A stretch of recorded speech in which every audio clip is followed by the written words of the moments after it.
Welcome everybody to the Book of Mormon Metals Map Geography, Part 3, where we talk about evidences in the Book of Mormon that support this metals map interpretation. Here's what we've talked about in Part 1 and in Part 2. In Part 2 we established the metals map and what that actually looked like, and now we're going to look at what support there is in the Book of Mormon for the metals map. Again, the metals map yielded really only one solution in all of the Americas for where these lands, Book of Mormon lands, would be. First of all, we have first inheritance down in the land, in the country of Ecuador. We have the land Nephi would be up in Colombia. We have the small neck of land, the narrow strip of wilderness, meaning the Panama area. And then we get up into the area where Zarahemla should be, where there's an abundance of gold and silver. And then we go through the narrow neck of land with the narrow pass by the West Sea through desolation to the land Moron, which was where the Jaredite kings lived, and with their abundance also of metals. The first thing we want to talk about is climate.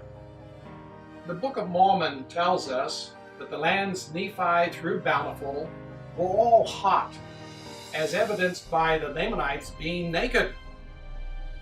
Okay, and Alma and Amulek were naked in prison in the Hebrew month that would correspond to our February, as talked about in Alma chapter 14. So where does the equator actually run in our metals map? Well, it runs right through what we refer to as first inheritance and Nephi. There it is depicted on our metals map specifically. So all of these countries are very hot and very easy for the Nephites to live with, the Lamanites to live with very little clothing. Well, the natives still have very Yes, still true, correct, thank you. Yes, they still to this day will wear very, very little. Okay, now we need to talk about the prophet Joseph Smith. So we've talked about Book of Mormon constraints.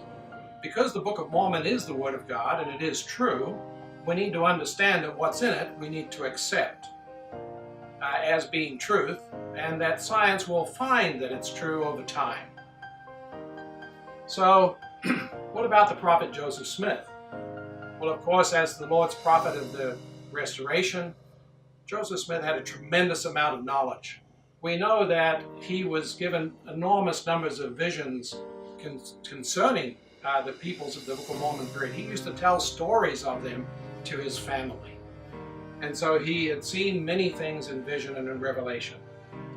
So, let's talk about Joseph Smith, because this is also controversial in our day, because whether or not Joseph Smith authored several editorials that were in the First Presidency's official publication called The Times and Seasons has been questioned by some who are suggesting that the Book of Mormon events all occurred in the continental United States. So let's look at, first of all, what Joseph Smith said in these, and then we'll look at a study that was done by Dr. Lund concerning these editorials. First of all, in the Times and Seasons, in an article called Facts of Stubborn Things, Joseph Smith states that Lehi went down by the Red Sea to the great Southern Ocean and crossed over to this land and landed a little south of the Isthmus of Darien. Well, the Isthmus of Darien, as depicted here on the map, we now call the Isthmus of Panama. So does our metals map match Joseph Smith's statement in that regard?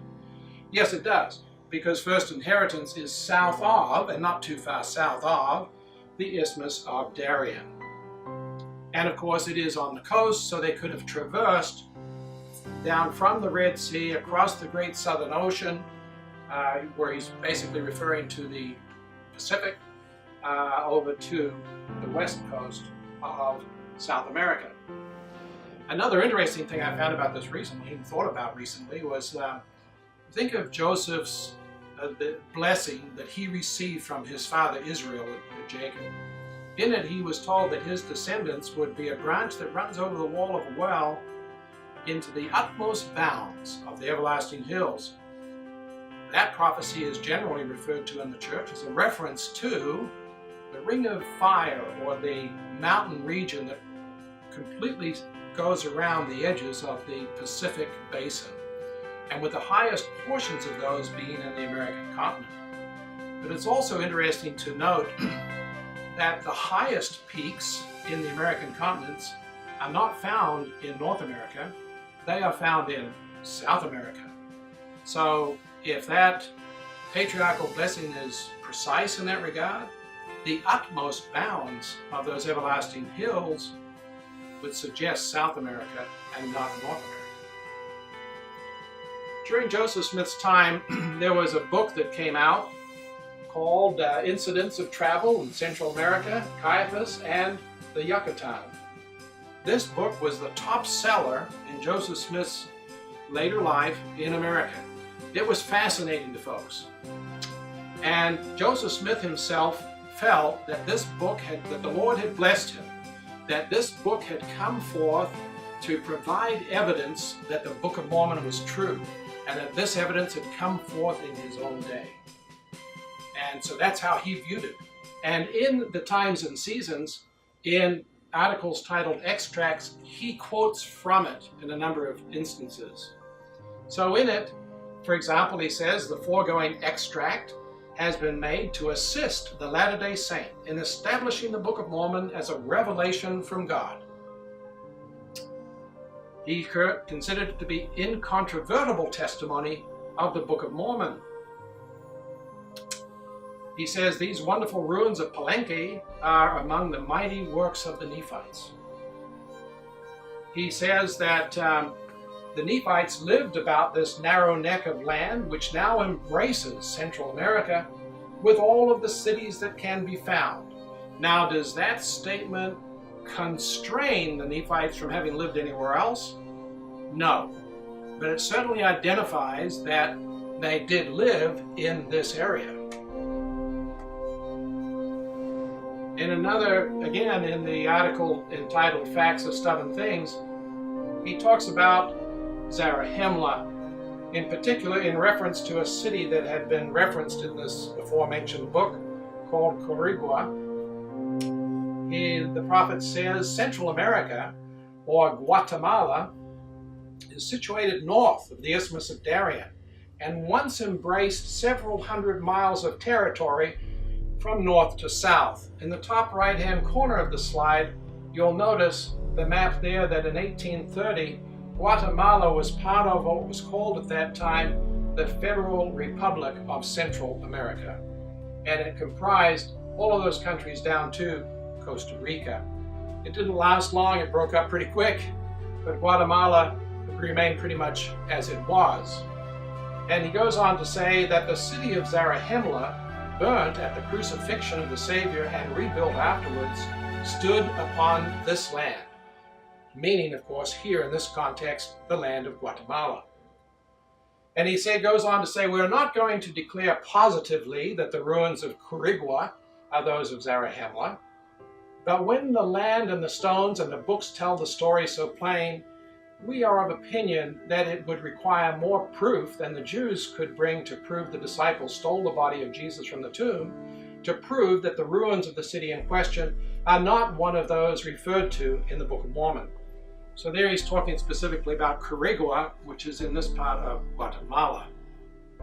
Again, being a Book of Mormon city, a Nephite city. Now let's talk about the controversy that surrounds these quotes. Those of the Heartland persuasion do not consider that Joseph Smith was the author of these, despite the fact that he was the editor of the Times and Seasons during this time, okay? And despite the fact that it is known that he wrote certain of them for sure, certain of the editorials, and it's also known that the first presidency in their Times and Season were fastidious about corrections. Anytime there was an error, as soon as they found it, the next Times and Seasons would have a correction to what had been put in there. And there were never any corrections made to these editorials regarding the Book of Mormon. But despite that, Dr. John L. Lund did a study along with a team of Joseph Smith and the geography of the Book of Mormon, which is currently available in the bookstores. And he says there were three possible authors who were the editors at the time: Joseph Smith, John Taylor, and Wilford Woodruff. And then they looked at these three editorials and they took them in total, and they looked at how these sentences were constructed, the words that were used and everything else, and subjected them to 11 author identifiers. So here we have in the chart to the right of the slide, you have in the left column the type of identifier that they're looking at, and then the next column is JS, meaning Joseph Smith. In other words, does it match Joseph Smith? The next one is JT, which is John Taylor. Does it match John Taylor? The next one is Wilford Woodruff. Does it match Wilford Woodruff? So when we look at number one, for example, words that were used exclusively by one author, well, we find that there were 13 words in these three articles that are exclusive to Joseph Smith.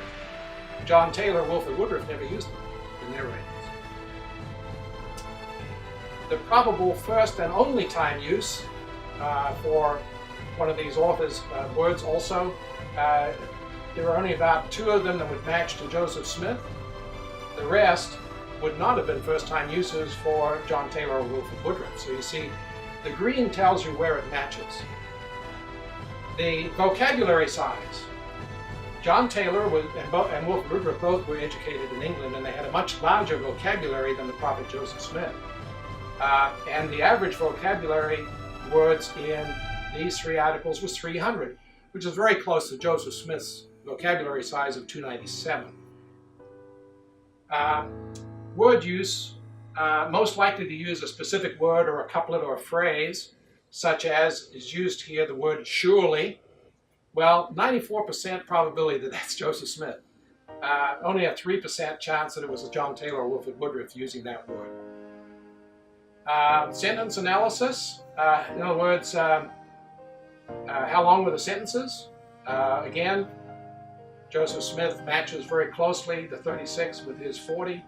John Taylor, Wilford Woodruff were, because of their vocabulary, very capable of writing very short sentences, short and concise. Here we look at the others, the frequency of non-contextual stylometric words, such as those listed there, fit Joseph Smith very closely.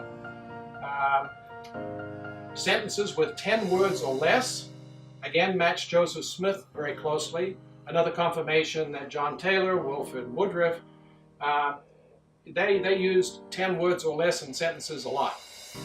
They had a very strong vocabulary. The number of rhetorical questions, okay, in the writing. Well, Joseph Smith was one who did that a fair amount, and he matches the 4% very closely. But John Taylor did it a lot, okay? And notice we have another match there with Wilford Woodruff. This is the only place in the study of the 11 different characteristics where one of the others matches, and that's Wilford Woodruff in this case. The use of involved styles, such as sarcasm. Joseph Smith was given to using sarcasm, whereas the other two were not. Syntax, such as using Bible vocabulary, and using assertiveness and using a country style. Those all match Joseph Smith, but not the others. And so Dr. Lund comes to the conclusion that these articles, based on this study, certainly were written by the prophet Joseph Smith. In comparing writings by Joseph Smith with writings by John Taylor, writings by Wilford Woodruff. So, next question, does our metals map match the statements of the prophet Joseph Smith? Well, first of all, yes. Number one, Lehi landed a little south of the Isthmus of Darien. So there we have first inheritance to the south of number 2, which is the Isthmus of Darien, or known today as the Isthmus of Panama. Number 3, the narrow neck of land, which now embraces Central America. Well, there, of course, is a direct reference to Central America. The prophet saying that, Central America. And number 3 matches that, as well as number 2. Zarahemla stood upon Guatemala. So that would place Zarahemla in Guatemala, item number 4. which again matches our metals map. So let's talk for just a little bit about the metals and in other parts. Certainly those who advocate that the Book of Mormon all happened in Mesoamerica, and in particular they talk about Guatemala, has all of the metals that are shown talked about in the Book of Mormon. However, they're using spectral analysis maps to support their claims. I mean, these people didn't have these advanced technologies to detect where these metals were. They could only, as we mentioned, talk about detecting metals by surface evidence and needed to be in abundance. This technology, of course, was not available to the Lehites or the Mulekites. Also, the fact that the West Coast First Inheritance and the Eastern Highlands Nephi relationship does not exist in Guatemala for the metals distribution. So there's your reminder again, using the USGS map, that Guatemala does have gold and silver, also has copper, but not on the West Coast. So it can't be First Inheritance. And it can't also be Nephi, Highland east of First Inheritance, because the First Inheritance reference isn't there.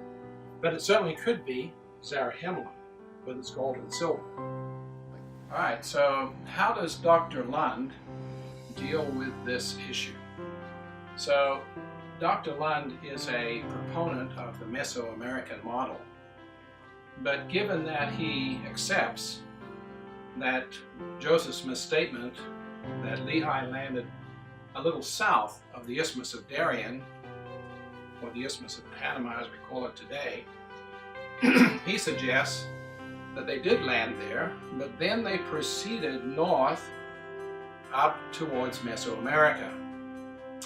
Now he uses that and bases that on 1 Nephi chapter 18, verse 23 to 25. It says, "We did arrive at the promised land, and we went forth upon the land, and did pitch our tents.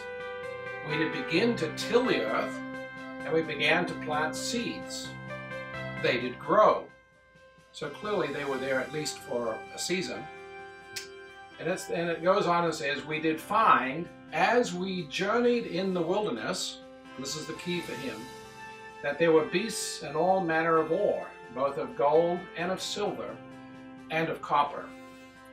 Well, this is plausible when we consider that gold, silver, and copper were found along the way up into the area of Mesoamerica or Guatemala, and that could explain what transpired there. However, if this interpretation, in this interpretation, the only possible location for Nephi is the central highlands of Guatemala. This places First Inheritance and Nephi too close to Zarahemla and too close to each other to satisfy other Book of Mormon requirements. Now, what about metals in the heartland? Well, Lake Superior has gold and silver and copper and iron, but again, remembering here this relationship between First Inheritance, where you have gold, silver, copper on the western coast, and Nephi in the eastern highlands with gold, silver, copper, zinc, and iron. So Lake Superior has gold, silver, copper, but if you want to add zinc to that, you've got to go over to Lake Ontario. Missouri has gold, silver, copper, zinc, and iron. But again, the relationship is not right. Plus, where's the abundance of gold and silver, except of course for Lake Superior and Missouri? So the West Coast or First Inheritance and Eastern Highlands, Nephi, distribution of metals is not evidenced anywhere in the Heartland model. That relationship of metals, east and west, just simply does not exist. If you expand the Heartland out to include all of the U.S. and the coast of California, Oregon, and Washington, and you say, well, that perhaps is where First Inheritance was, you still have a problem, because where do you find the silver or the copper on the coast? There is gold, but if you want silver, you've got to get up into the Rocky Mountains, into Nevada, and copper likewise up into... Another question is, Was brass used in Colombia? There's no evidence currently of brass used anciently in Colombia. However, there's a 600 BC shipwreck off the coast of Sicily that was found to contain brass ingots. So the technology could have been known to Lehi and to Ishmael, or to Ishmael in 600 BC. Nephi's steel bow is perhaps evidence that Lehi's wealth could have had something to do with metals also. So they may have had a knowledge of brass and how to create it. Another metal that is mentioned in the Book of Mormon is Ziph. It's assumed as a metal, and it's found in the record of Zeniff, and is in a reference to the land of Nephi. It's a Hebrew word that means splendor or brightness. Well, chromium is found in the same area of Colombia that we're proposing that the land of Nephi would be. And it was discovered by the West in 1797, and it may not have been known to the prophet Joseph Smith at the time that he translated the Book of Mormon. It was known interestingly, to the ancient Chinese, and it was used on the tips of terracotta warrior weapons, as depicted here. It fits the Hebrew description of splendor and brightness, but there is no evidence for its use in pre-Columbian America. Dr. John L. Sorensen, who is a Latter-day Saint scholar of Mesoamerican archaeology, has expressed his opinion that the most likely possibility for Ziph is an alloy called tumbaga, which was composed of gold and copper. Now, tumbaga is associated with the Quimbaya civilization. It was developed about 300 BC in the Huaca River highlands of Colombia, and it migrated north into Central America. Well, that's interesting. 300 BC, that fits in very nicely with Mosiah's retreat from the land Nephi northward up into Mesoamerica. The Spanish also used tumbaga to transport their metals. They used the same approach. So what they did is they combined gold, silver, and copper to ship it back to Spain, and then they would separate it. Tumbaga ingots of this kind, as depicted there, were discovered in a Spanish shipwreck. As you can see from the picture there, tumbaga was used a lot for decoration, which also perhaps fits the Book of Mormon description of Ziph. So, to recap that then, tumbaga was developed by the Quimbaya civilization down in Colombia in the highlands of the Huaca River area, and it migrated north into Central America. Well, 300 BC is mighty close to 280 BC when Mosiah I travels from Nephi up into what then he then discovers Zarahemla.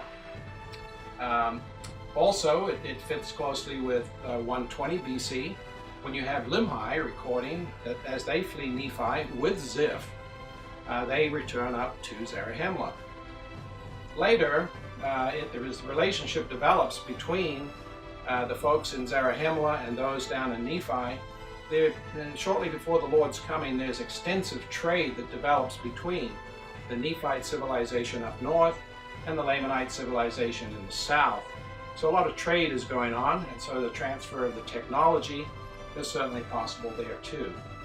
So another question that comes up with the metals map interpretation is, where is the River Sidon? Well, if you'll look at the pictograph in the top right of the screen and use that as a guide, we'll go through the various things we know from the Book of Mormon about the River Sidon. It flows from the east to the west to the land Manti from its head. It forms a boundary for the southern wilderness. It is in the location of Zarahemla, however, the Sidon is running north. Zarahemla is on the west of Sidon. The Sidon River can be forded just a little bit south of the river, of the city. The hill Amnihu is on the east side of Sidon, and there was a significant battle fought there. And the valley of Gideon is also on the east of Sidon. Sidon is also fordable near Manti, which is up in elevation, east and south of Zarahemla, and so it has to be fordable there also. There is a wilderness that's to the west of Zarahemla and north of Zarahemla called the Hermonts, with wild beasts. The land of Minon is also up, again interpreted as elevation, and south from Zarahemla in the course or the way to the land of Nephi. And it's also in the vicinity of the east-west flow of Sidon. Exactly where it is there, along that area from the headwaters of Sidon as it goes down to the land of Manti is, it's a fairly large area. Exactly where we're not sure. Zarahemla, and therefore the flow of the river Sidon near Zarahemla, is also described as being in the center of the land. So it is not near the east or the west sea, but it's also close to the southern wilderness border because of the rapid invasion that takes place under Coriantumr, in which he takes the city of Zarahemla by surprise before they can raise the defense. So it's fairly close then to that southern border.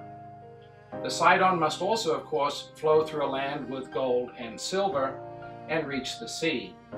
So as you can see in the pictograph, this is what it would look like in rough terms. Searching for the river Sidon in Central America was interesting because there really is only one river that fits this description. It's the Rio Grande de Zacapa, as it is called in Guatemala, or as it's called in Honduras, where it actually starts today, is the river Copan. And from its headwaters, it flows to the west, and then turns north, and then east out to the river, out to the ocean, excuse me. So this suggests that this could be the river Sidon. The relationships are correct. There's gold and silver in those mountains and hills in that area. There's also, valley and so on. We'll look at that here real close next. All right, so here's a Google map and satellite view also of the area where Zarahemla would be if this river is the Sidon River. What we see is it probably would be in the area of the town of Estanzuela. We see that there are a couple of hills to the east of the river that could satisfy the hill Amnihu description. We also see another town and a valley to the east and a little bit south, which could fit nicely the description of Gideon in the area of Zacapa. Another one I found interesting was in looking at a major battle that is described in the book of Alma in the 43rd chapter. This is described in quite a bit of detail, and it involves the river Sidon, and it also involves it's close to the city of Manti, and it's also a fordable river because the armies are crossing the river. So let's take a look at that. In the pictograph I've shown here, you see that the river Sidon in this area has to be flowing southward, and it comes past a hill on the north and east side called the hill Ripla, and that's also where the south wilderness is. And we see that the river is flowing down into Manti. So the flow in this case is to the south. We see that Moroni leaves Lehi and his army in an eastern valley close to the hill Ripla, and Moroni puts himself over on the western side in a valley there. Notice how the Lamanite army then comes over the north part of the hill Ripla and comes down on the eastern side of the river and is attacked then by Lehi and his forces.